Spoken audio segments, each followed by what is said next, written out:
What's that? Did you know? No, I just got it. I got you.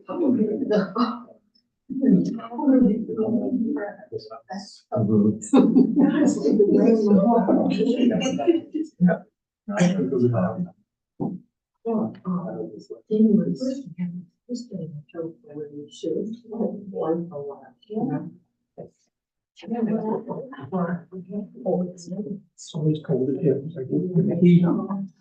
If we turn it up, it gets. That's no excuse for not in there.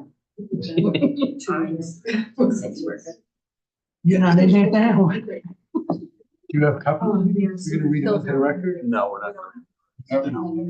No, because those are to provide us with information, not to persuade the audience or anything like that. Is it listed on the top?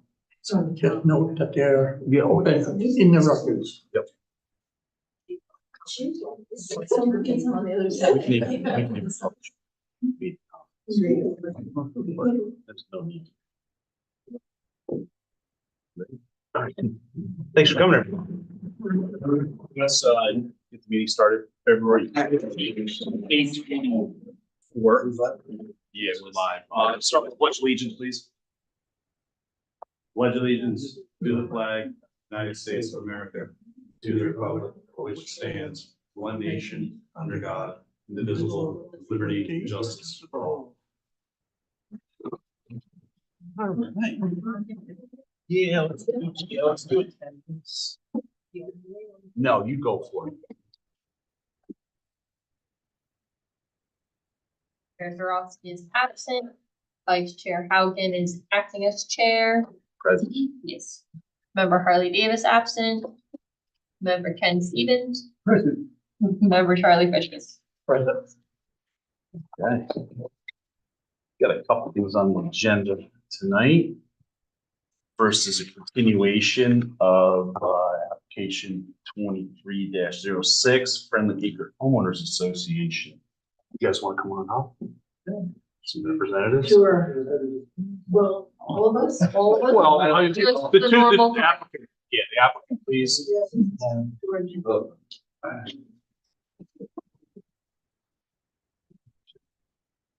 This is You want it? No. the applicant seeking possessing an RV on property without a primary structure. So before we open the public comment section, we have to type this under seeker. So looking and reviewing everything in seeker, it looks like a type 2 designation unlisted, and there is no impact to the environment. I'll make that motion. Okay. We have to do a roll call because it's seeker.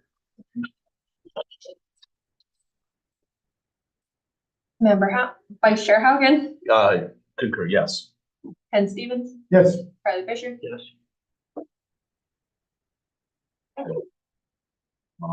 And so we can read into the record too, that any decisions made by the board tonight, due to the fact we only have 3 out of 5 members, the 3 members that are present have to solidly concur on the decision, yay or nay, in order for everything to move forward. If for some reason that doesn't occur, then the item will be tabled until we can have a proper quorum session as to a vote.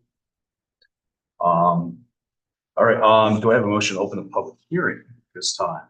I'll make that motion. I'll second it. All in favor? Aye. Abstaining? Opposed?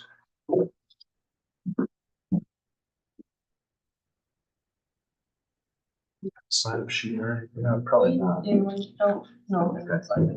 All right, if anybody has any comment they'd like to make with regards to the Friendly Acres Homeowners Association's application, please identify yourself because we are recording, we're on YouTube. Go from there. Okay, that ends the portion of public comment. I don't know what. My name is Kasia Lauren. Okay, And I just would like to gather a little bit more information as to what it is. Hopefully I can get a little bit more information. Is it gonna be, presentation of what they are applying for? No, we wouldn't offer any type of presentation to brief the public up to this point. Mhm. Everything is available on YouTube, the meetings are available, and the paper is also a matter of record if you FOIL it through the zoning board of appeals office. It's as simple as the applicant is seeking to store an RV on a piece of property for an extended period of time without a primary structure. All right, and that would go against code 140-23, the town of Rochester code regarding permitting of RVs on property. Thank you. Please. Okay, my name is Wendy Wallace Hayes. I'm treasurer of the Friendly Acres Homeowners Association. And I am obviously, since I have been here, steadfastly in favor of this variance. Thank you. Anybody else? So my name is Judy Swallow. This is the first time I'm coming to this meeting, although I know what's been going on. And the way usually a home is given, 3 feet to store a vehicle, but we have cluster housing. So we have, you probably don't know this, we have cluster housing all in a circle. And so there's no, we have the 3 feet is our little gardens on our home. And so therefore, there's other space that we all own together that we would like to have a variance so that the RV could be parked there. And then I'm also a resident there, Patricia Thurston, Hi, and I approve it. I'm sorry. Patricia Thurston. Yeah, Thurston.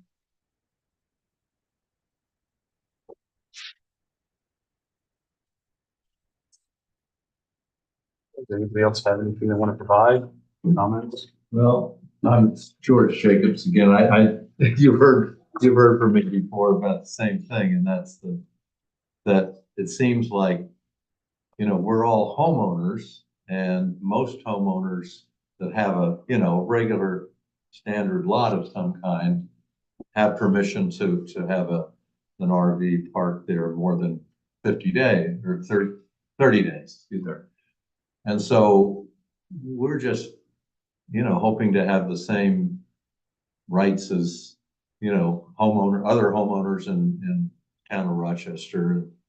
And I think that, like Judy was saying, the fact that we're clustered housing is something that the town of Rochester favors because it keeps the, the farmland and the woodland and everything open for, just good for everybody, good for the environment and so on.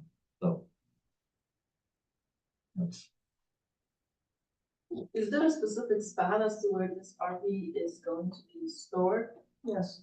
Where is it? Let's try to have public comment directed towards us and not amongst each other, please. Yes, so like where is it? Also, Matt, it is listed in the public record. So the address is listed, but the actual location of the RV is not.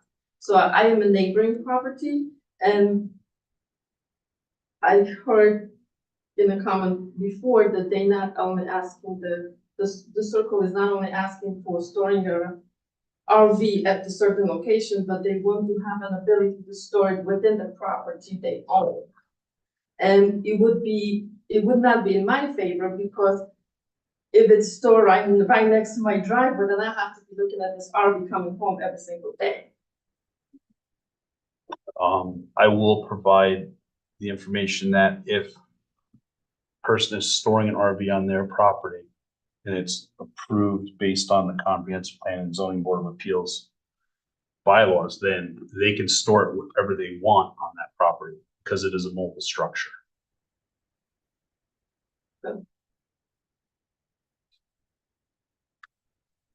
Also want to just one letter from one of the neighbors in favor of the thing to don't come, but us to pass it.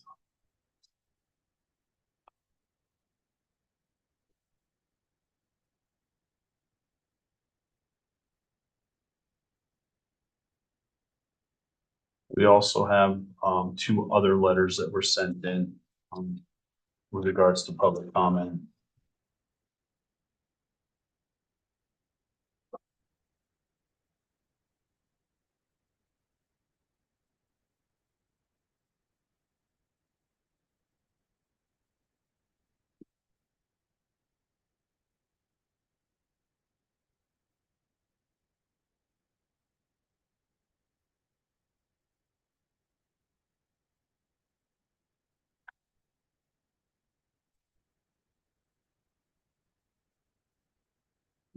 that.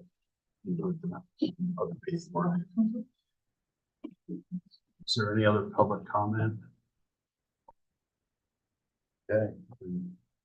For a motion forward that we close the public hearing at this time regarding Friendly Acres Homeowners Association's application. I'll second it. There's one thing maybe I should.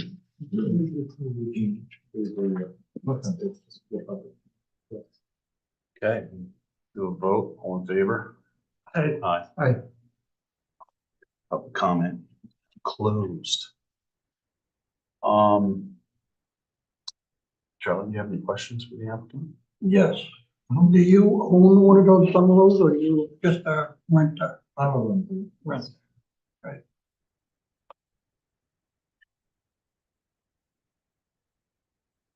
In, can I ask a Yes, question? Sam, please. In one of the, Yeah. letters, it was indicated that, this is a letter, indicating, in support of the application that the RV is parked in the quote designated space, which has access and a prepared lot in Gould. Can you just explain to me what designated space means in that? Yeah, it's, this is something that you had asked for. And these are from our deeds and restrictions, part of the bylaws. And it says, no commercial vehicles, boating vessels, campers, or trailers may be stored or parked on any portion of the common properties. And the common properties would be what we all own together. Can I just interrupt you for a second? Yeah. Okay, I'm just trying to follow along. Yeah. Okay, it's on page 10 of the bylaws, I believe. Yes. Okay. Yeah, Other that's what I'm looking than for. in areas expressly designated by the association. Point I, at the bottom. So we have to designate that particular area. I mean, somebody can't just come in and start parking whatever they want on the property. It has to be in a designated space. And my question, I guess, is there such a designated space for this particular vehicle at this time? Yes, it is the only designated space. Right. And that's been designated by your board or? By the How did board, that come to be yeah. designated? Yeah. By In the board? a meeting, I think the meeting was a few years ago, 3 years ago. Okay. Was it prior to the building of the RV?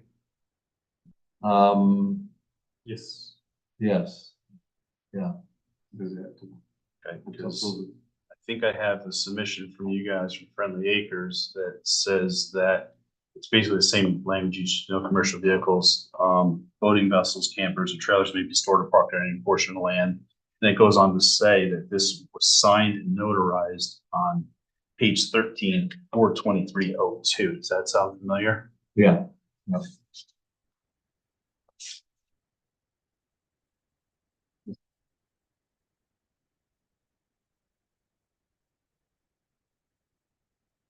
Are there any other designated spots for RVs on the property?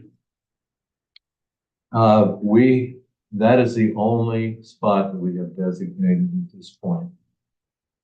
We haven't discussed any others because there hasn't been a request for it.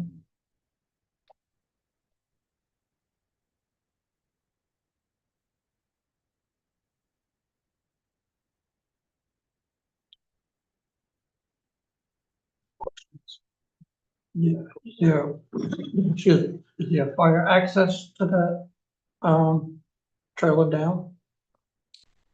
There is a road, yeah, there is a road goes down. Fire trucks can get in.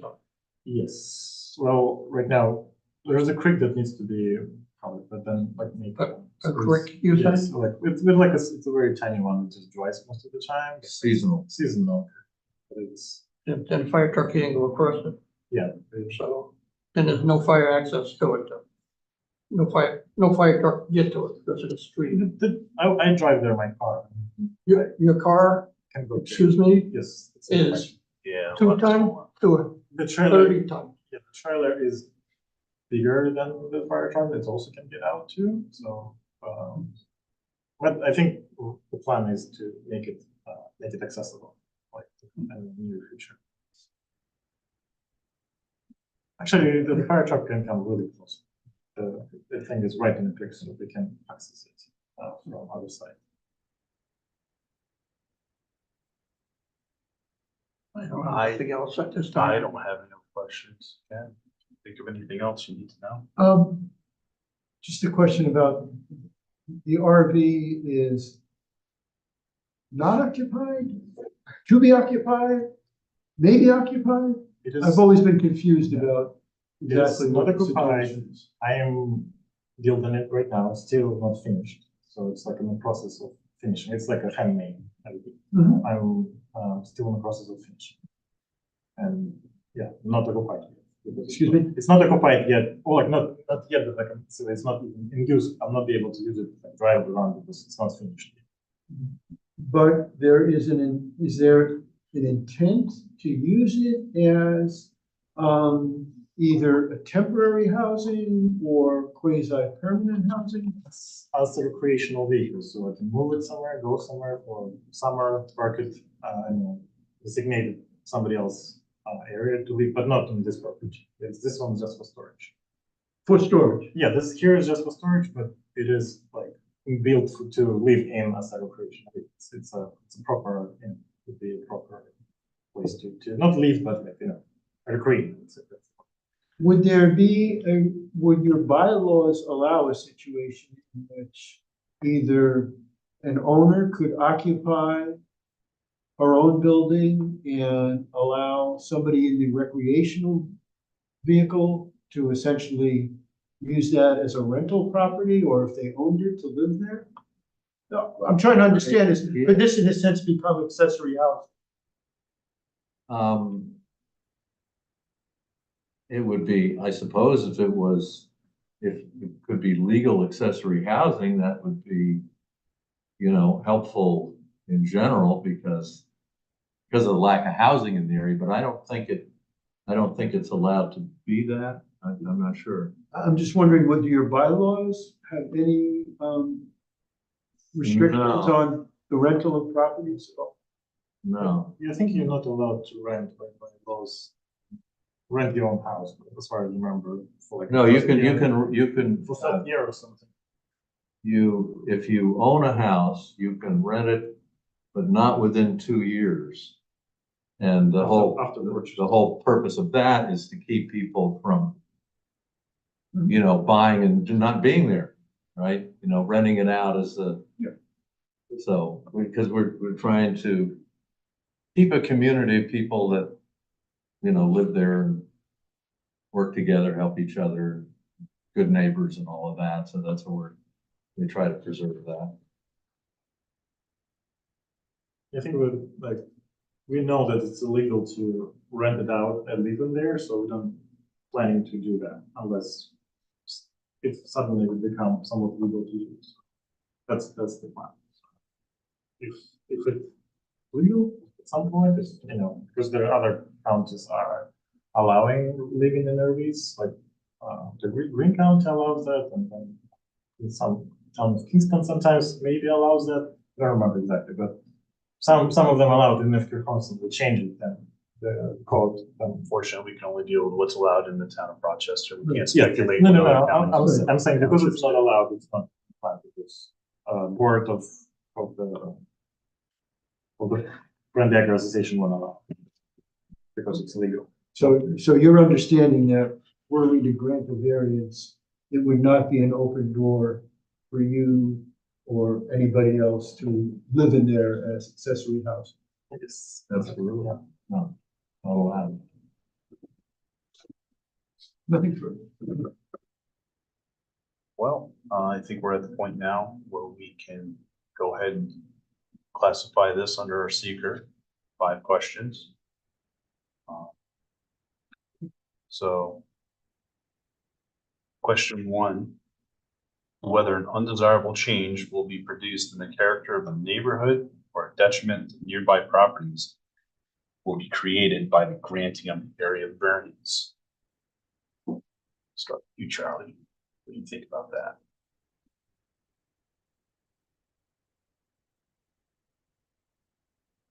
I'm not sure. Okay.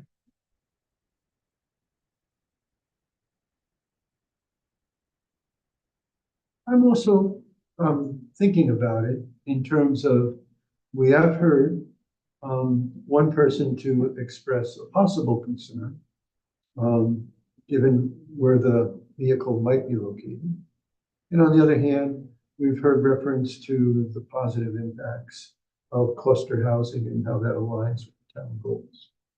So to me, I think I would come out slightly in favor of, there is an impact, but not superseding the potential positive impacts, given if you could not, in a sense, it's not exactly equal protection, but there is this sense of, if you opt in for cluster housing and this situation would prevent people from having a privilege that might be available under other situations. So that's kind of how I see it. I'm looking at it as an undesirable change. And I qualify it with the fact that it's a homemade mobile structure. It's on property without primary dwelling. That's the first and foremost. And then with regards to it not existing, that doesn't exist and isn't allowed to exist in any other portion of the town. And then you do have one person who will be impacted by not wanting it. Also, if that structure or that camper, RV, whatever mobile structure had been in existence prior to the comprehensive plan and zoning laws, then we wouldn't have any say over it. But because we do, I see it as undesirable. It can't be a little undesirable. It kind of is or it isn't. And I mean, that's just the way I see it. I don't know. Can I just ask one question? Sure. There's two different, the way I see it, there's two different things going on. One is, and I think the way I understood your comments, Laura, Clay, was, it's not as if there's a distinction here between the cluster housing versus a individual who owned an unoccupied a piece of property without another dwelling would be in the same situation. In other words, if I owned a half of an acre property that had no building on it anywhere else in the town, then, as I understand what you're saying, is that would also you couldn't just park your RV there, even if you lived across the street. That's correct. Unfortunately, the way the comprehensive plan and the zoning laws have described it, yeah. But if you owned a piece of property that had space that you could park the recreational vehicle, and it was in the same lot as your own property, even if that property was divided by a road or a stream or anything else, the variance wouldn't be required based on the unoccupied property. Yeah, I think what you're saying is actually addressed further down in the seeker. This is more in determining whether or not it'll have an undesired effect in the neighborhood. Not necessarily addressing the fact of, is it allowed or isn't allowed? This is more about, if I have this trailer or RV parked here, how does it impact the rest of the surrounding properties and the people that order that? I think that's more of what it's trying to look for here. And that's why I say that, yeah, the idea of this being there is still going to be undesirable. Now, it's also later down the line, we're dealing with, is the RV allowed? Okay, and then are we dealing with, is it because they don't have a primary structure? Those are questions beyond the scope of this question. Whether or not it produces an undesirable characteristic to the neighborhood, basically. May I speak to that? Unfortunately, at this point, Oh, okay. yeah, But the it that you're speaking of that would have the undesirable impact is, in fact, the undesirable impact you're saying is the, property without another structure, which would have this RV, however it is. I mean, to me, it's two different questions. Are we talking about any RV, or are we talking about this homemade RV? Is there a different basis for objection? I'm strictly addressing this mobile structure, the homemade mobile structure, not going about it. In other words, if we had some similar applicant down the line that addressed a lot of the same features in this application, then I would consider it differently based on what's provided. But given the fact that we've been provided with A and B, I'm trying to get to C. That's the only reason I'm saying what I'm saying, is because this determines the undesirable change being it's a homemade structure on a piece of property that neighbors may not want, and it may have that undesirable impact to the neighbor. Okay. That's it. I'm really, I don't want it to be grounded in the fact that it's not allowed, but in the same sense, it's not allowed, so that kind of enhances the undesirableness. If that makes sense. Well, if it was allowed, they wouldn't need a variance. Right. Sure. I mean, but I think but I can understand your point is you want to look behind why is it not allowed? And, we've had other cases before of uses of unoccupied land with various structures, be they sheds or certain, other things. So, okay. We don't have to agree on each one of the five, each one of the five motions. We don't, but it sure helps in writing it up, I can tell you that. Right. Charlie, what's your thoughts at this point? I have to agree with you, in a way. During the summer, you can't see it, because, please, during the winter, you can see it, so in the winter, it's undesirable. In the summer, can't see it, so. That's, well, I wasn't quite sure how to say it before. Okay. All right, but so we're looking at then.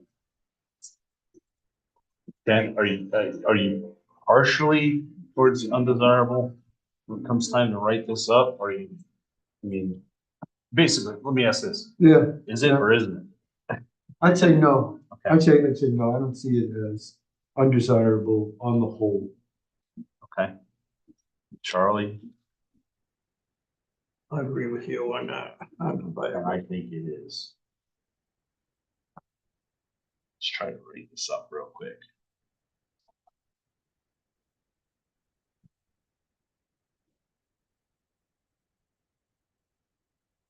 Word is divided 2, 3 margin. The overall.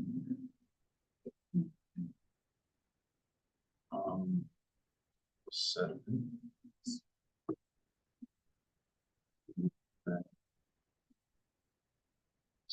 is an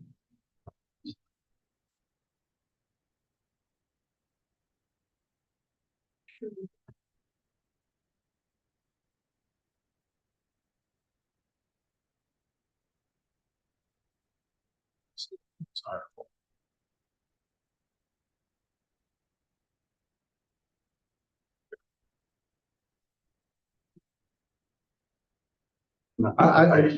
Hats off to you for trying.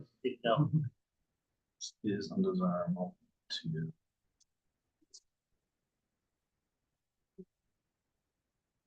in certain seasons based on foliage.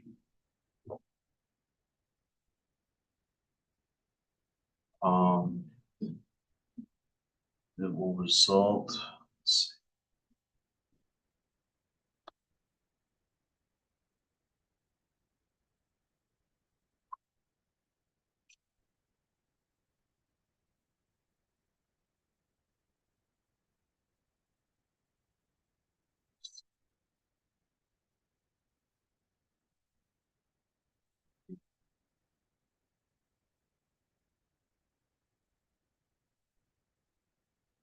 All right, here's what I have. While the board is divided by a 2-3 margin, the overall sentiment is that that this is undesirable to the neighborhood and some surrounding property owners in certain seasons based on foliage might be impacted.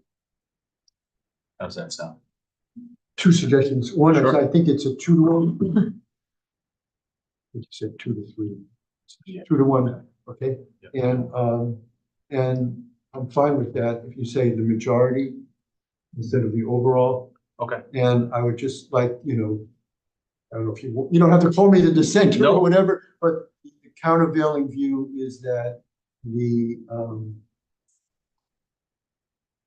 negative impacts are outweighed by the development of the cluster housing concept consistent with town values.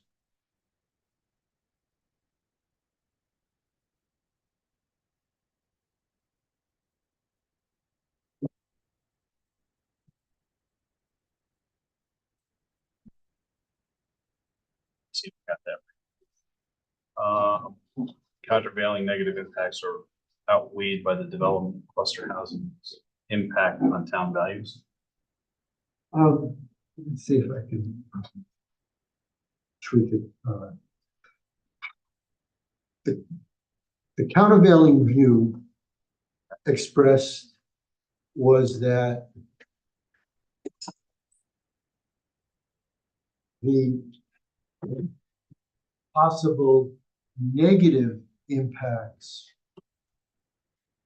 are outweighed by a positive impact in facilitating cluster housing consistent with values recognized in the town. I'm not sure if they're specifically recognized in the comprehensive plan or not, but saying it's consistent with the values. Countervailing. And I hate to make you take Don't dictation. sweat it, man. Countervailing view expressed was that possible negative impacts are outweighed by the positive impact, cluster housing. In facilitating cluster housing was what I tried to say.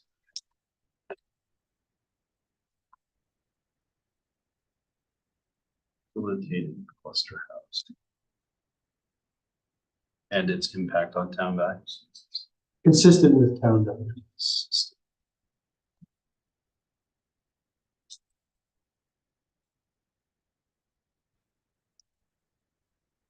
Okay,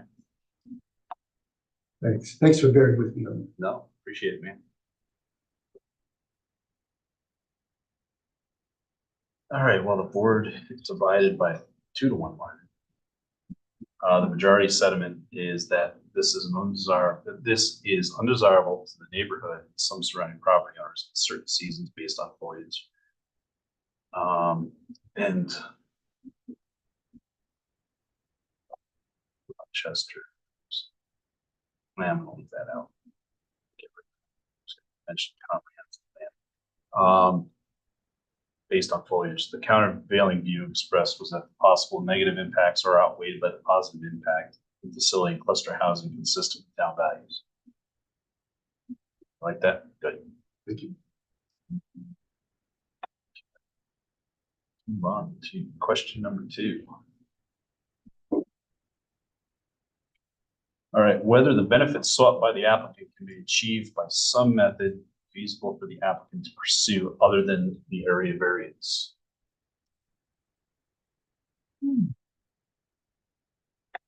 Again,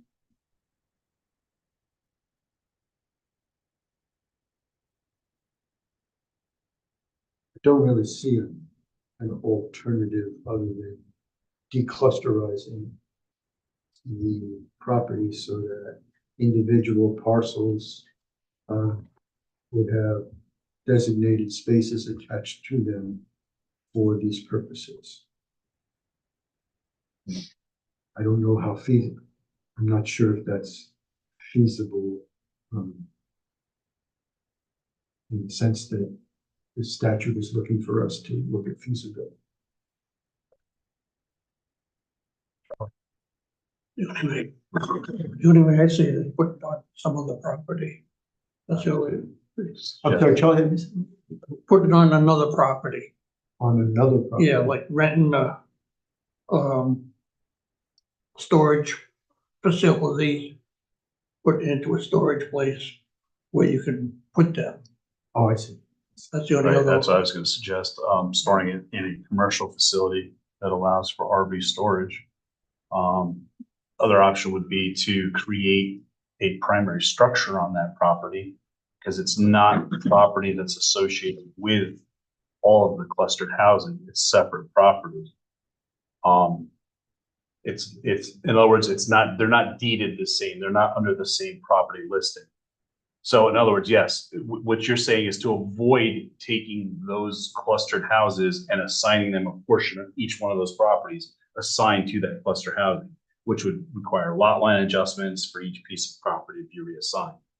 That would be something that would not, I would not suggest, but it's not best to suggest anything to the board or to the people, applicant.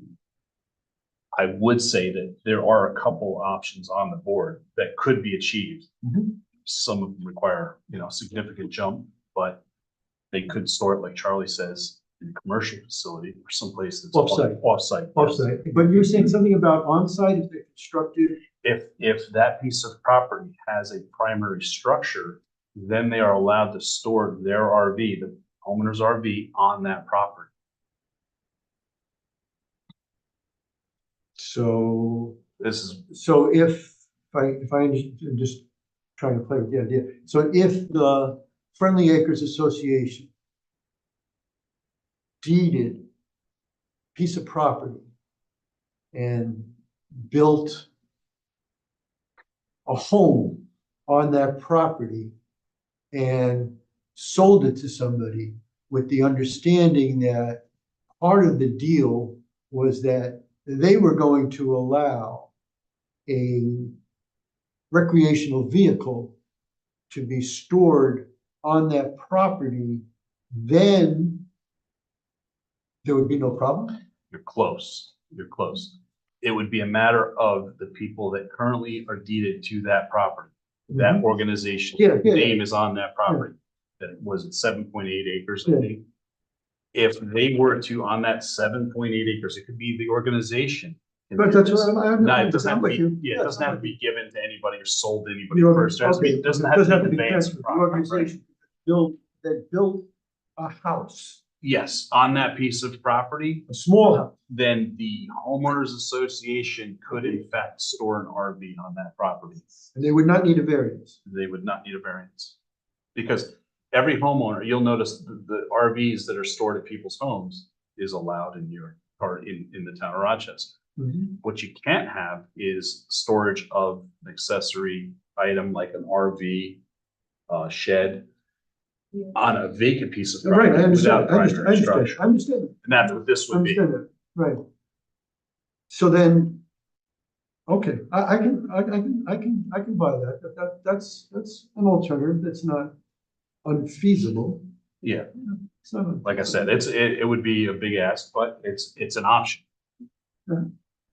But if that happened, would that change your view of the negative impact?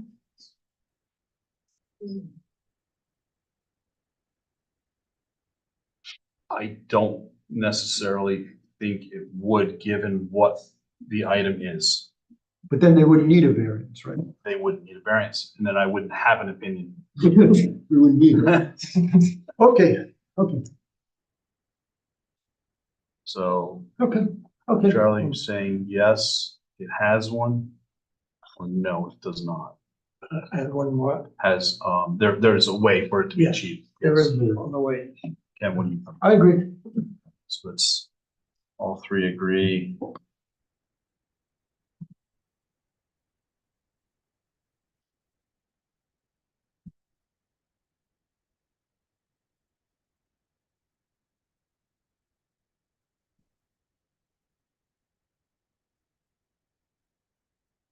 And the board agrees that an alternative is available and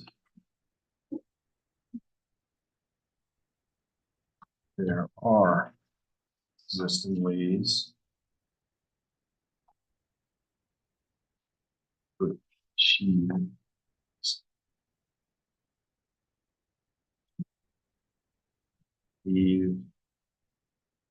the applicant's desired benefit.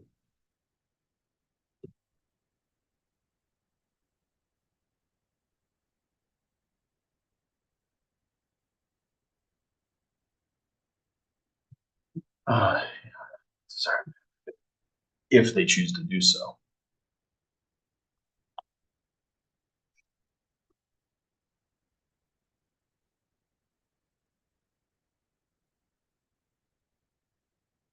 One example.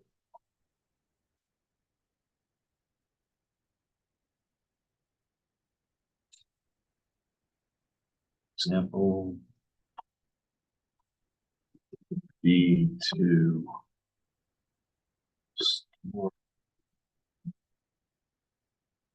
structure, we'll call it that, a mobile structure, technically not an RV yet, because it's still being built. What do you think? No, yeah, I agree. Go ahead.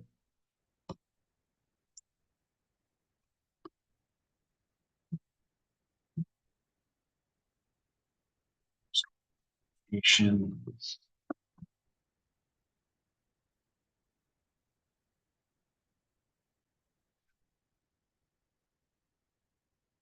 With a primary structure or commercial lot.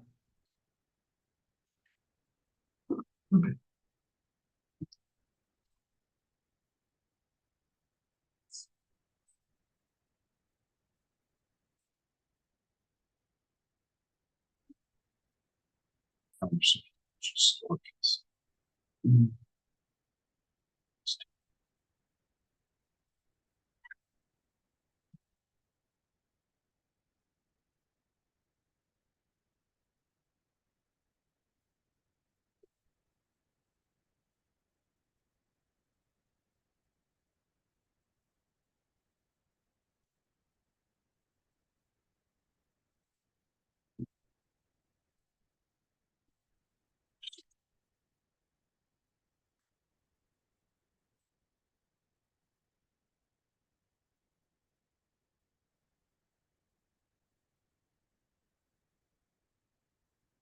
Second, create a primary structure.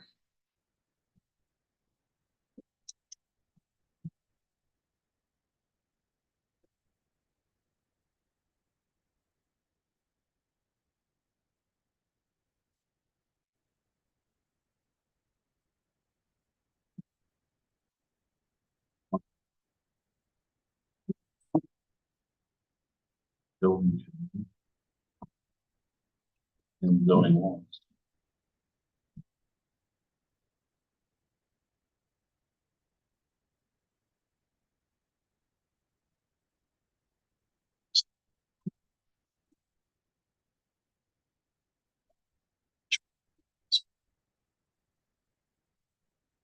All right, the board unanimously agrees that an alternative is available and there are existing ways to achieve the applicant's desired effect.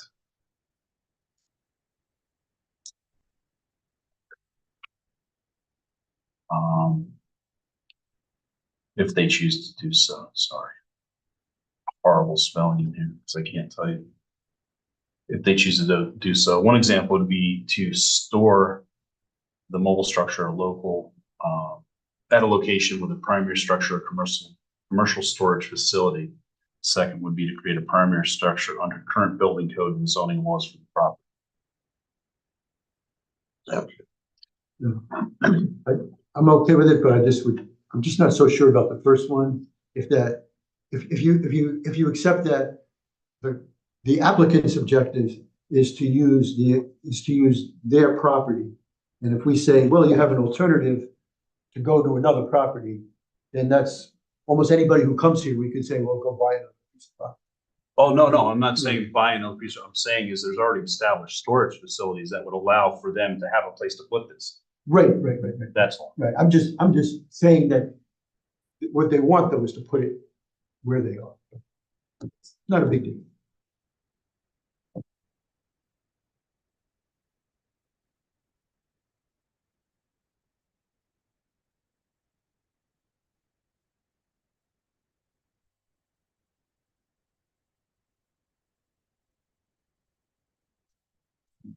Excellent.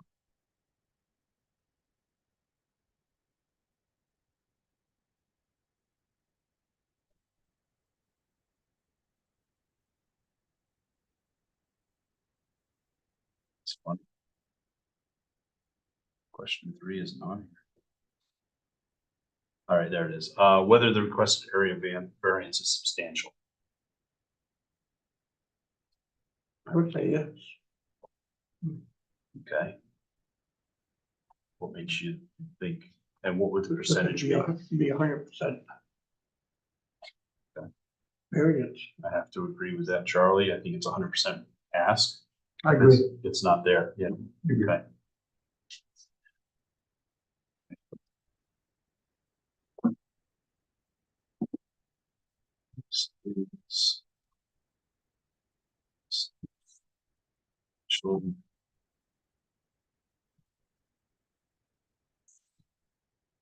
West.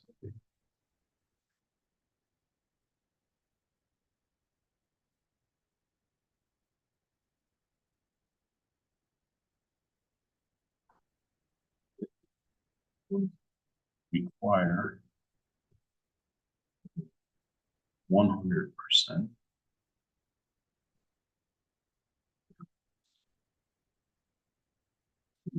Current zoning laws. That we list that requires zoning laws that require a primary structure.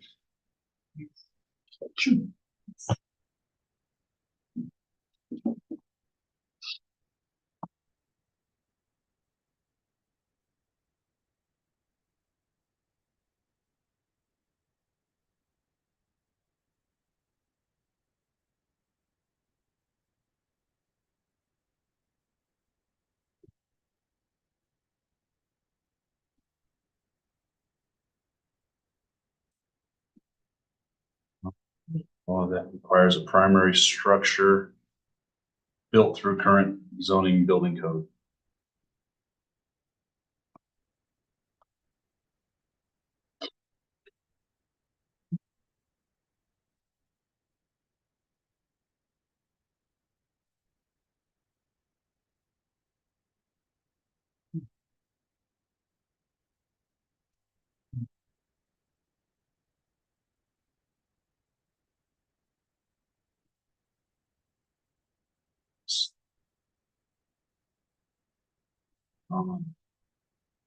Zoning.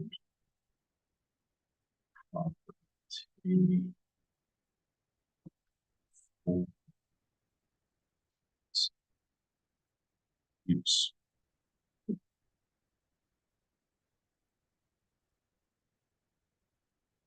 See how this sounds, Charlie.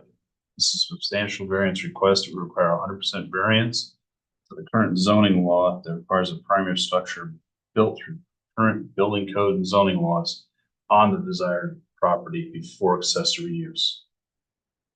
That's okay to me. Yeah, I mean, from what I recall from another case, the only exception is agricultural. That's correct. Yep. So you can put a barn or something, Yeah, as long as it's determined to be Something- agricultural. agricultural. Okay. That one was easy, guys. All right, number 4, whether the proposed variance will have an adverse effect or impact on the physical or environmental conditions in the neighborhood or district. So. This question, it lines right up with question 1 every time. Yeah, Understood, I don't. Can you just say that, Yeah. that basically, for the reasons stated in number one? No, no. Is it different? Is there a difference here? I think Well, it should be a difference. there's a difference. It deals more with the physical characteristics of the community. In other words, an example I would give, let's say you had all A-frame homes in a development, and then all at once somebody wants to put a colonial there. Okay? Can you imagine? I think that's what that's addressing. Okay. Will it match the environment? What does it physically align with everything else that's in the area? Yes, I understand. I would say yes, because, Whereas the first one is more global. right, exactly. I think the first one, Mhm. it's a larger swipe of the pen. So I would say, yes, it doesn't match the characteristics. You're dealing with small houses, and then you're dealing with a mobile home. Or mobile structure, not home. What do you think, Charlie? Yeah, I agree with you.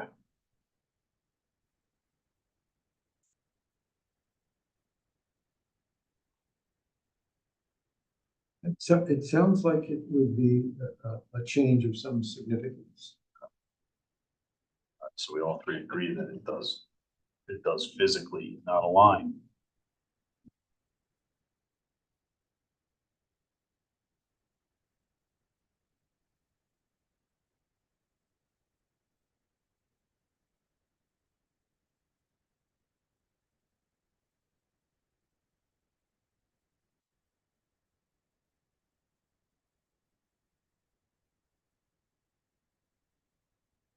And also addresses environmental conditions too.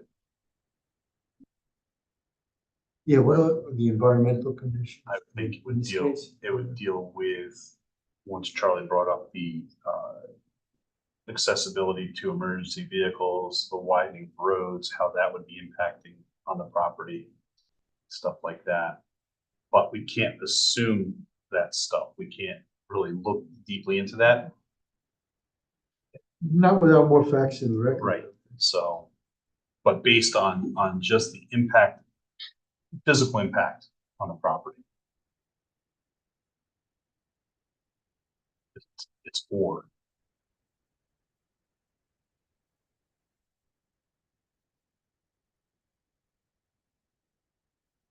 Do you think yes? That's a kind of qualified yes. Okay. I agree with that. Okay, so physically.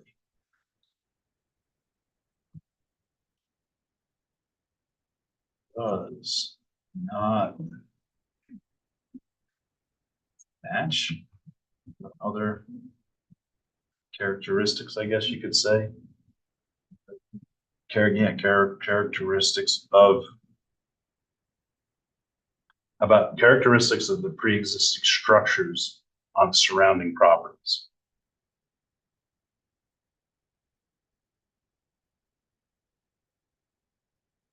Or rather than surrounding, contiguous.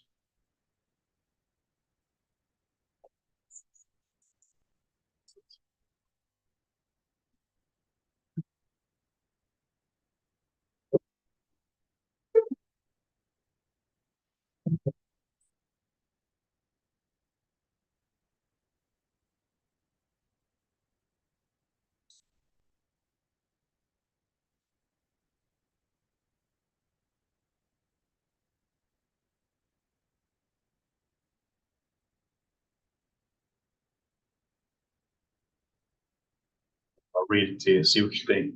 Physically, it does not match the other characteristics of pre-existing structures on this or any contiguous property.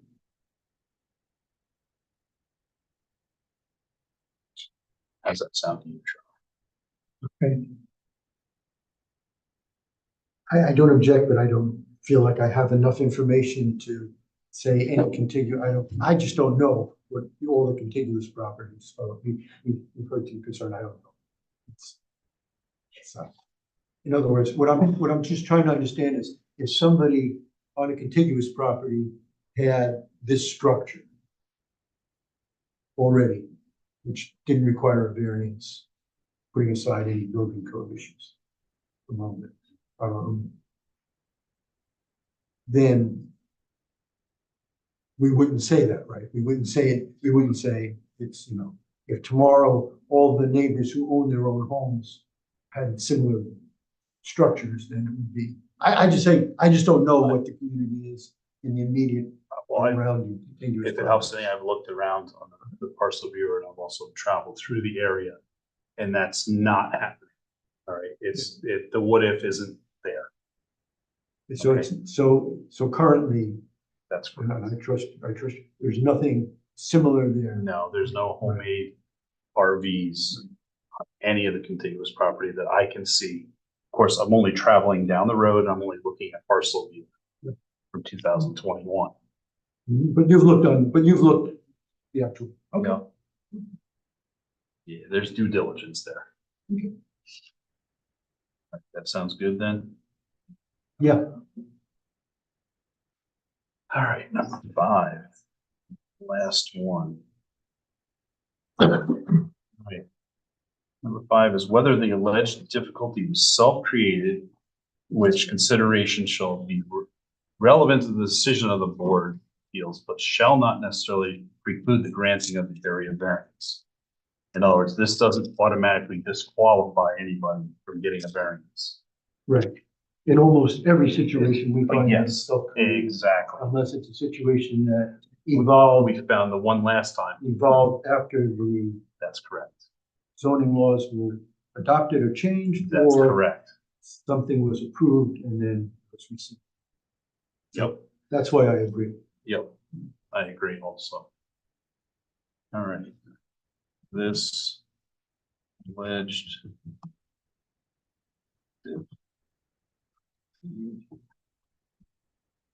was self-created.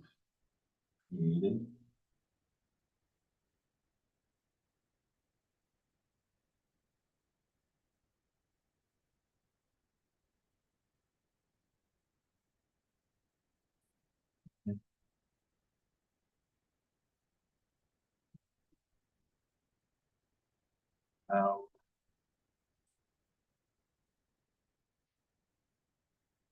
the alleged difficulty was self-created when the applicant allowed a tenant to build and store.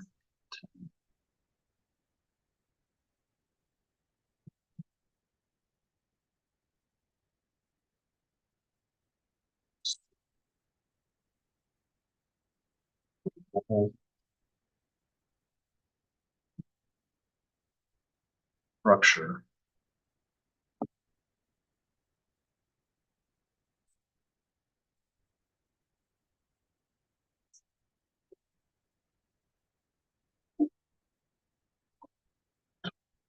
Build and store a mobile structure on a property that does not have a primary structure.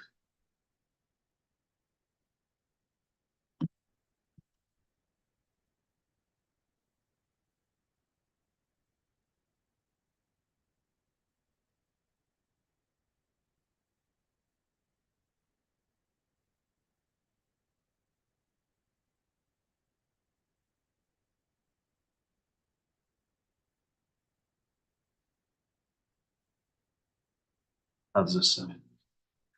This alleged difficulty was self-created when the applicant allowed a tenant to build this and store a mobile structure on property that does not have a primary structure.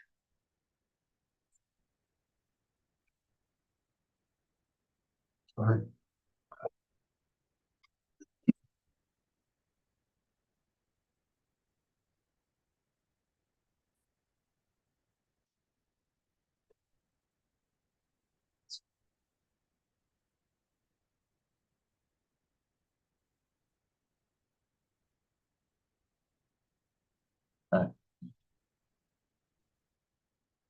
So at this point, answered all 5 questions, we have to make a determination as to whether or not to grant the variance or to, I No. think we should wait till all the members are here to vote on it. we just have to make sure that we get it done within 62 days because we closed the public hearing. Yes. And I believe the 62 days can be extended based on consent. I don't think we need it. I agree, Charlie. You'd have to have really strong qualifying reasons to extend it. I mean, like, the state's gonna be calling every day. But anyway, for tonight, I agree with Charlie that if we want to take a vote on the variance, I would abstain. And for the purpose of having our colleagues. The only reason I would try to persuade us to continue forward is because we've already concluded the seeker form based on our 3 opinions. Okay, and then that is not going to be necessarily a full view of all 5 members when it comes time to vote. Yeah, but Ken just said he's gonna abstain, so we would have I mean, It's one of, well, I was echoing Charlie yours, but we can have a discussion about, it's my understanding is at this point, then you take the 5 and we're doing an overall balancing between the interests of the applicant and the interests of the town. That's the ultimate balancing that we have to do. Here's the way that the meeting would be postponed until the next one would be that if all 3 of us don't come to the same consensus, if one is opposing 2 or 4 or vice versa, then the board cannot make a decision based on this or for this application. It would require the full quorum or 1 more person in order to affect a yay or nay. So I think what will end up happening, there's a good chance that it would probably go that way anyway. But I'm sorry. of a postponement till the next meeting, but not based on the desire to have the other members of the board present for the vote. Right. But it would be under necessity. Understood, yes, yeah. Based on my conversation with my lawyer, if you have been in attendance for all of it, you can't abstain. Yes, it's kind of, you have to have a for or against opinion kind of. But you can't let that sway your decision. No, You know I what I mean? understand exactly what you're saying. Well, we can take a vote. Whatever you wanna do. Okay, I think you should take a vote. okay, then let's go around and we'll vote on whether or not to approve or deny the applicant. So this would be a vote to approve the applicant. I say no. I also say no. And I would say yes. So we'll make sure we record that. And based on that vote, it's required that we postpone the meeting then until the following month, where we can have quorum of the board to make a deciding factor that wouldn't result in a 3-2 if they were present.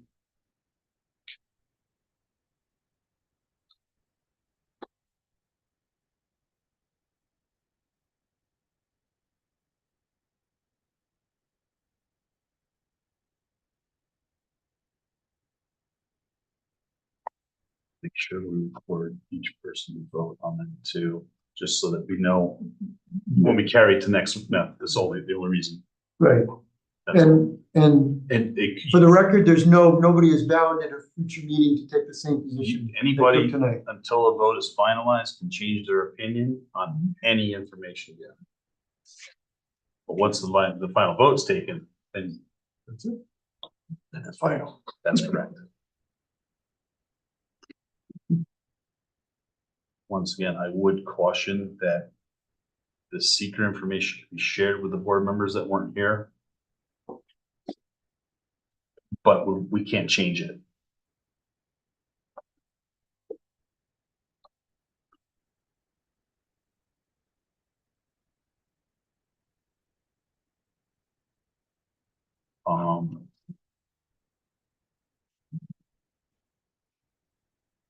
Well, and that kind of concludes this part of the application process. Fortunately, I mean, I hope you understand what's happening here. It's based on quorum, we require that we have to have the possibility of the full vote that would sway it to either 2 to 3 or majority. So it requires, based on the fact that 2 of our members aren't here, that the vote be postponed until next month when we can have more members present, at least one other, to either come to a 2-2 consensus or a 3-1 or 4-1 or 5-2. You can run all the numbers. One thing, you don't need to say anything. I want to say, we are applying for parking recreational vehicle. I just heard you saying that like mobile home. We're variants, we're asking for recreational vehicle. That's one thing. We're not Yeah. asking for anything else. Right, Yeah, it's but not- It's up to. It's a mobile structure at this point. Yeah, That's I'm the- asking for like, it's up to the code enforcement or somebody else to decide. I'm just, we're asking for recreational vehicles. It's just, I'm just to be clear, we're not Yeah, asking for anything it else. could be a boat, it could be any item, Yes. accessory Make item. sure you are. Yep. Because, what I said, because mobile home has legal definition for manufactured home. Mhm. And it's very different specific thing that this thing cannot be ever, because mobile home means it says manufactured by a factory on the slab. Like, Okay. so I just want to make sure Sure. it's not Appreciate there. I'm not, so we're not asking for that. Right, okay. It's kind of why I try to keep it under mobile structure Yeah. rather than mobile. I'm not gonna list it as mobile home. Yeah. Sure. Thank you. All right, thank you for your time, guys. Unfortunately, we'll have to see you again in a month. You know what? This thing is just dragging on. It's the process. Getting to these, meetings. Unfortunately, sometimes these take, more than 2 months, 2.5 months to decide, So, thank you for your Thank time. you, thank you. Thank you. Thank you. All right, next on the agenda with application, 2004-01. 2024, excuse me. Yeah, one, you guys want to come on up? What's that? Yeah, you guys are up.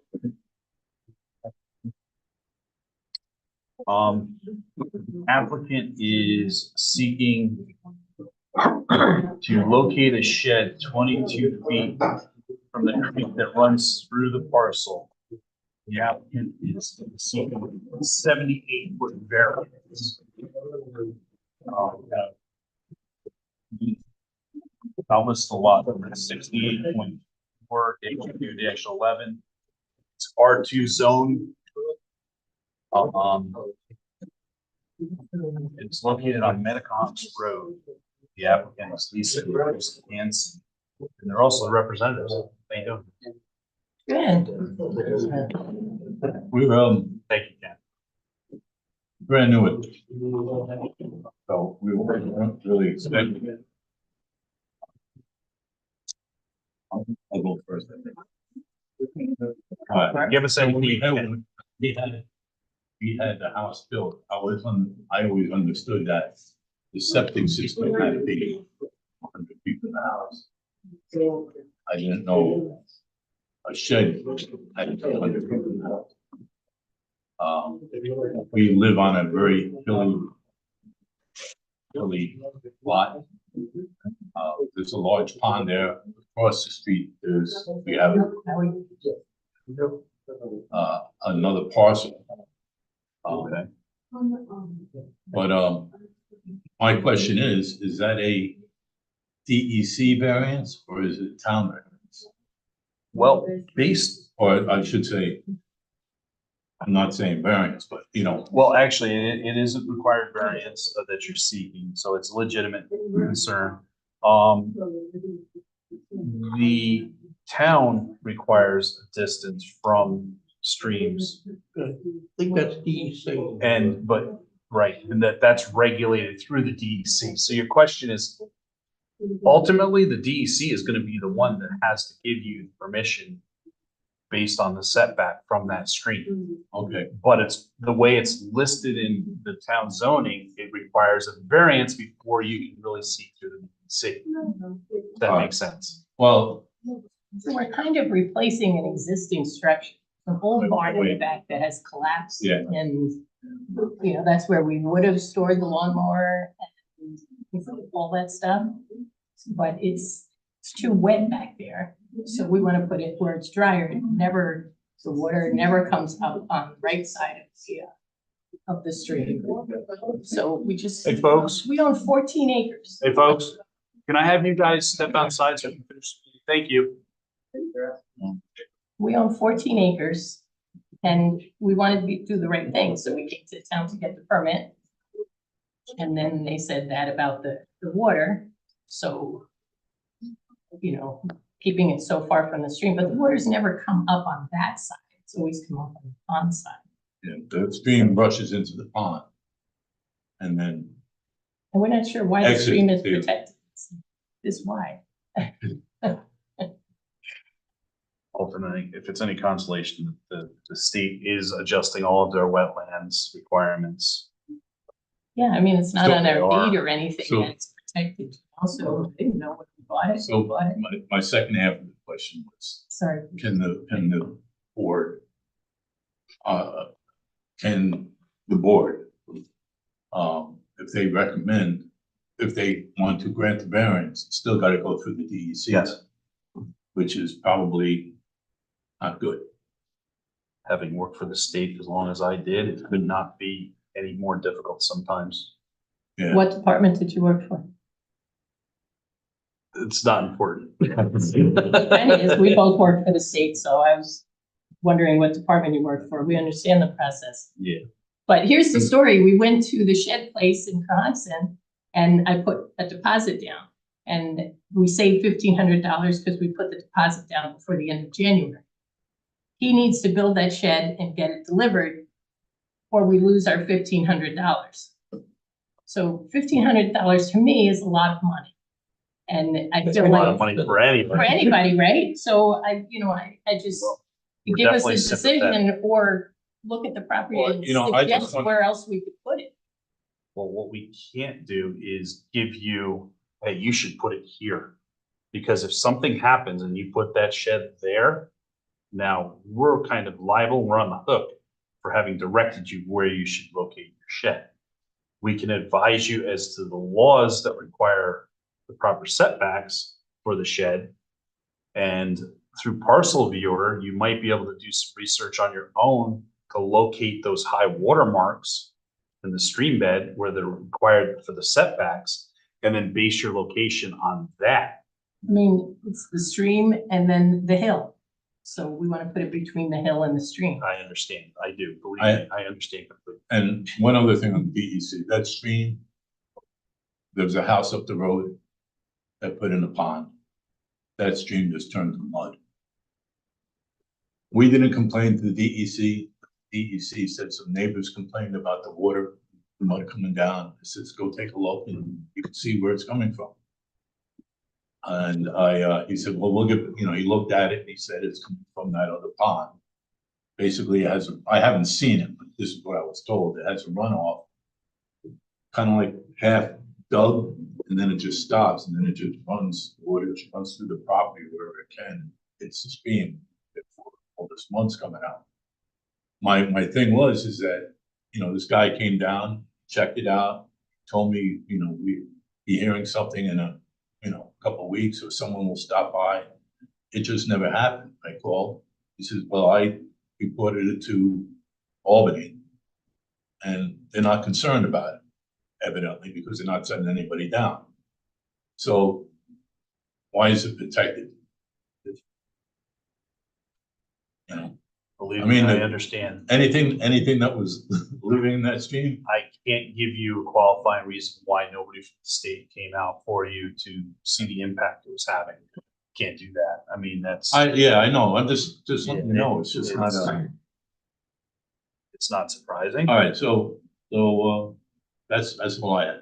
You know what I mean? So if DEC has the final say in all this, why are we paying the town fees? Because you still have to have the variance for the location based on the stream location. Okay, so I give you $250 and then you say no. Then I appeal it and I have to pay $300. And then you say no, and then I don't get any of that back. Unfortunately, you're caught between a rock and a hard place. Well, You're looking then for, who do I speak to? A rock and a hard place, meaning, what you have is you have a shed that you're trying to save $1,500 on a deposit. You have a location that you're not allowed to build it on.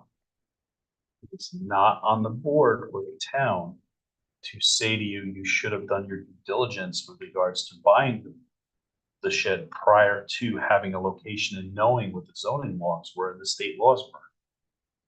I don't want to sound unsympathetic, but that falls back on you guys. That doesn't fall to the town board. That doesn't fall to anybody. well, that's why we came to get That's the why we permit, came, that's why we came, you know. to because- do the right thing. Yeah, because, you know, if it was,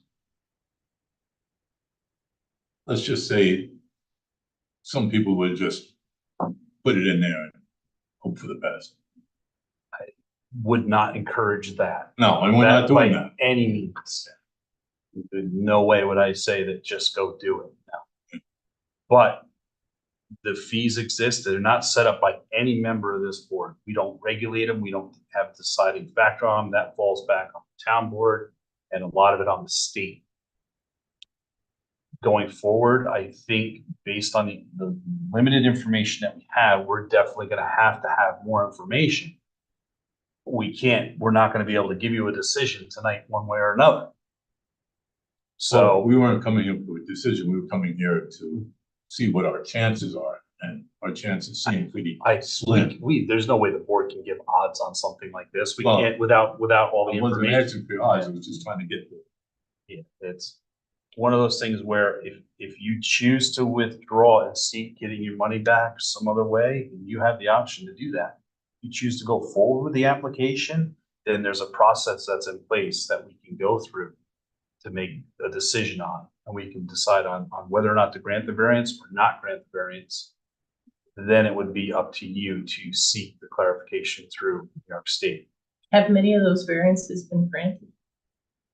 With regards to setting a structure inside of a high water mark or something with a stream bed, no, I can remember. no. So any structure that's built along this stream, is there illegally? Is that Nope. what you're saying? Nope, that's not what we're saying. We're saying that any structure that's inside of the setbacks that are required through zoning are there illegally or have had a variance granted, which there have been none of those. Or before zoning. Or prior to existing zoning laws. So that's what you have to recognize. Is that, Yeah. you can, there are all sorts of things that existed prior to zoning and, you know, that's just the way. And so when they adopted the zoning, I think it was a common sense approach that people who had vested rights in the life that they lived before the zoning came along weren't going to have their whole lives upended. And so that's why you can see, you know, all around the town that exists. But, And I can tell you. I would just say, this zoning board of appeals is here to decide whether or not variances can be granted in certain circumstances. And they can range everything from setbacks that are close to a neighbor's property to the size of the fence. I think what Clayton is getting to is that when you're talking about stream bed locations and that's can be different in terms of anticipating and understanding both the reasons for the setback and what the consequences might be. And so I don't profess to have that expertise myself. And I don't know if you've talked to the DEC yet about. No. Is that what you suggest? We talk to the DEC? I would seek any avenue I could to find resolution before you go invest any more money. And I would certainly, if it were me and I had a $1,500 deposit on something like that, I would go to that person and say, is there any way we can work this out? Because this is what I'm facing. Yeah, we already did that, and he extended it another 3 weeks. But we got, you know, that 3 weeks is now That is- coming to a close. Well, So, 3 weeks, I'm sorry. It would- 3 months would be Yeah. a bare minimum Right. problem. I mean, I know. No, I'm just saying for the process, Same. the process needs to play out. This process at a minimum is gonna be 3 months. because when we did our house, I did have to call the DEC and ask them the question. I think the question was it a protected stream? And the answer was, well, we're really not sure. And she said, are there any fish in there? Says they're crayfish, well, so then it's protected. Well, if there's wildlife that reside in that stream, then it's a stream bed. Yeah. If there's something that requires water, then it's a stream or it's a body of water. But I Um, just didn't, my understanding coming from them was that they were more concerned with the septic system being 100 feet from the stream. That they didn't want to have any, septic running into that. Absolutely. And that's why I didn't really think of anything about the shed, the variance. A lot of people don't, Bruce. A lot of people don't consider that, and a lot of people don't think about things requiring variances prior to purchases. It's a common problem. It is. It really is. But And it doesn't matter how long you own the property. no, it doesn't. It matters what was on the property prior to the existing zoning laws, the establishment of zoning laws. That's what matters.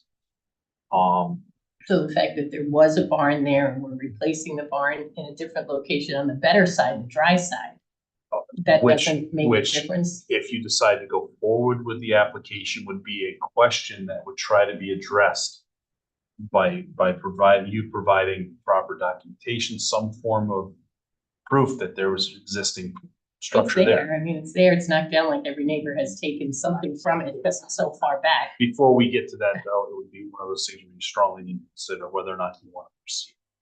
That's all I can tell you. Now, I can tell you this, that this process would have taken you a lot longer had we not squeezed you in on this meeting. I know Yeah. you squeezed me in. So And we we appreciate tried, that. we did, we were trying. Yeah, I trying just to- couldn't wait until the end of March to get this, kind of an answer. But we thank you for that. I think, And we just wanted to know kind of get an idea of what's gonna happen in the future. So you guys can make a decision, but then send it up to I can tell you somebody that up in Albany and they can just say that's no. correct. I mean, you're looking for a 78-foot variance based on only the application, the information we have on the application. We don't know of any other qualifying items that would allow for that variance. We don't know, we don't have pictures, we don't have location markers, measurements based on the footprint of the property. We don't have any of that, but we're not going to pursue that if you don't want to go forward with the application. What kind of set do you need? I sent it all to you in the first email. Oh, okay. Yeah, Did all you of get those. that? I got an email. Yes, you did. Haven't looked at it yet. You gotta need- So I would Look at encourage that. you, what we'll do is any information you can provide for us, anything that Jasmine asks for, we can get, it'll help us move forward. But it is going to be brought up at the next meeting. And then if we go forward, then we still have to schedule a public hearing, which has to be a month after that. And then we have 62 days. Then we have 62 days. Into. It doesn't matter. Oh, my God. It doesn't matter. You know what, we said Something else neighbor, that you he was need to putting bring. sheds on our property and nobody, and I called the town and I said, you put it on our property, nobody made him move it. So, and he didn't get permits and he was fine. Here we are trying to do the right thing. And doing the It's very right thing frustrating. sometimes, we all know. Well, I just don't It want to have hurts. any problems. I understand, I appreciate I that. didn't want to have that thing. I really do. The worst thing that you could have done is to actually have the shed there, found out you needed this, and then we rule on something, and now you have to remove the shed. So, think of it that way. I mean, if you can try to mitigate some of your costs at this point, then maybe you want to seek that. Maybe you could find another spot where. Well, That would be, spots that- You know, any place else we could put it would be the big field and then everybody can help themselves to whatever's in there. Yeah, I because mean, you know, it's It's pretty, it's pretty secluded over there. secluded over there, although we can see it from the house, sitting on the porch, but. Me personally, in order to not need the variance, would be paramount to anything else. Okay. As long as I can get that shed located on my property. Now, we don't have to worry about it. We have to worry about being 100 feet from the stream. We don't have to Still have- worry about being 100 feet from the pond. I'm not going to tell you where you can It's in locate there. that shed. What I'm going to tell you is there's several references. It could be the building inspector. It could be the zoning laws that'll allow you to decide where the best piece of property is before you go to the zoning or to the building department and say, hey, I want to put my shed here. And then they come out and they say, yes, that's a great spot to put your shed, Bruce. You don't have to have a variance now. That's the way I would go at it. Yeah. And that would be the quickest remedy for anything moving forward. To have Jerry come out. Whoever he sends, whether it's Jared, After after, yes, don't say, come on out, can you tell me where I can put this? Because he's gonna drink his tea and he's gonna walk away. I gotta say, I dealt with Jerry for 15 years now. And as a quote unquote, part-time contractor, I did a lot of work on Lisa's mom's house, built my own house. And I have never met a guy that was willing to sit down and talk to you how things have gotta be done. And he didn't talk out at you. He couldn't ask a dumb question. I agree 100%. A very, very approachable guy. That's why I kept calling him, I said, show your house. Mondays and Tuesdays. Okay, thank you. We keep calling, they go, nope, he's not in, nope, he's not in. I'm like, well, can you have him? Unless he's out on an inspection on these days, it's the only time he's not involved. Yeah, but he, Mondays and Tuesdays, he's not in? He's here, but he does inspections on those days as well. So Okay. What time do you Best start? bet is to 9 call. o'clock? Yeah, No, he's here before No, I get here. he's- Best bet is to call them 8 AM Monday morning and see what times he's gonna be he's here on probably Monday. already in his office. He's here before I Yeah. get here at 8 o'clock every day. Well, the days he's here. yeah, he's been, wish I had to deal with more building inspectors. Not that I dealt with a lot. Some of them just like, you're that ignorant, you don't know. It gave you that kind of impression. Jerry never did that. He always just gave you a straight up answer. Try this, do this. That'll work. And he wouldn't tell you that that's the way to do it, but he'd strongly suggest that's the way to do it. Yeah, Well, I appreciate your Yes. understanding in the situation. It's Yeah. Frustrating as It is, it is, it's very And frustrating. I think you have a couple of practical suggestions perhaps to investigate. yeah. Well, if we, Could you get your we, money back? we, Could you get your money back? on Oh, that? okay. But yeah. the next yeah. time I buy it, I have to pay Anybody that wants to- $1,500 more. Anybody that wants to buy a shed in the future is gonna know that they didn't get your money back. Yeah. I mean, Yeah. And I didn't know that we needed a permit. He told us we needed a permit. I'm like, there's, what? a lot of people make that mistake too, but Yeah, a lot because of did you get times, a permit? I'm like, no, we're not building it. We're just having it delivered. It's not, Right. yeah. a lot of times that's caught right in the nick of time. You know what I mean? Where they can get you the building permits and stuff, right as things are starting to happen. And as long as the variances aren't needed. Okay, Right, folks? all right, so. So Disappointing. we may or may not see you next month. Oh, we'll be back. How's Carol doing? How come we don't have? a Charlie? meeting? How's Carol? No public hearing yet? Not really that good. Had an awful hard time breathing. She's been, Yeah, we have to, She just went What's to that? the No, we still have to hospital, approve the minutes. medicine. They had her on way too much work like By that. any chance, you work together? we will, we'll discuss that. at a Cancer future time. That's Bruce. yes or no? Not getting any worse. You look And they familiar. just put Where it is back it? on her cancer. Bruce, I'm really disappointed. I am. I was your supervisor. Ah, I was one of your lieutenants. okay. See, well, you're out of uniform. Yeah, I'm retired too. Yeah. Yeah, I'm like, oh my gosh, can't believe he doesn't recognize me. He used to I, walk the I building. recognize you, but I just like, Yeah, New building couldn't- eight too. yeah, I knew right where you sat. I knew where you were. I knew your whole schedule. Okay, But it doesn't matter. I mean, going outside of the context of this. You know what I mean? But, we still have to finish this meeting. okay, thanks All right? again. Thanks, guys. thank you. By the way, not immediate supervisor, just so we're on the record. All right, I had 350 other people that were at the same rank as him. Oh, no, so we gotta hurry. Meeting minutes, did everybody get a chance to look at them? I did. Both of us. Three of us. Okay, I didn't see any issues. We minutes. Second, Great, all in favor? hi. Aye. Our daughter's on a town board. Oh, yeah, okay. Motion to adjourn. Most, yeah, so we're all in favor, nobody abstaining, okay.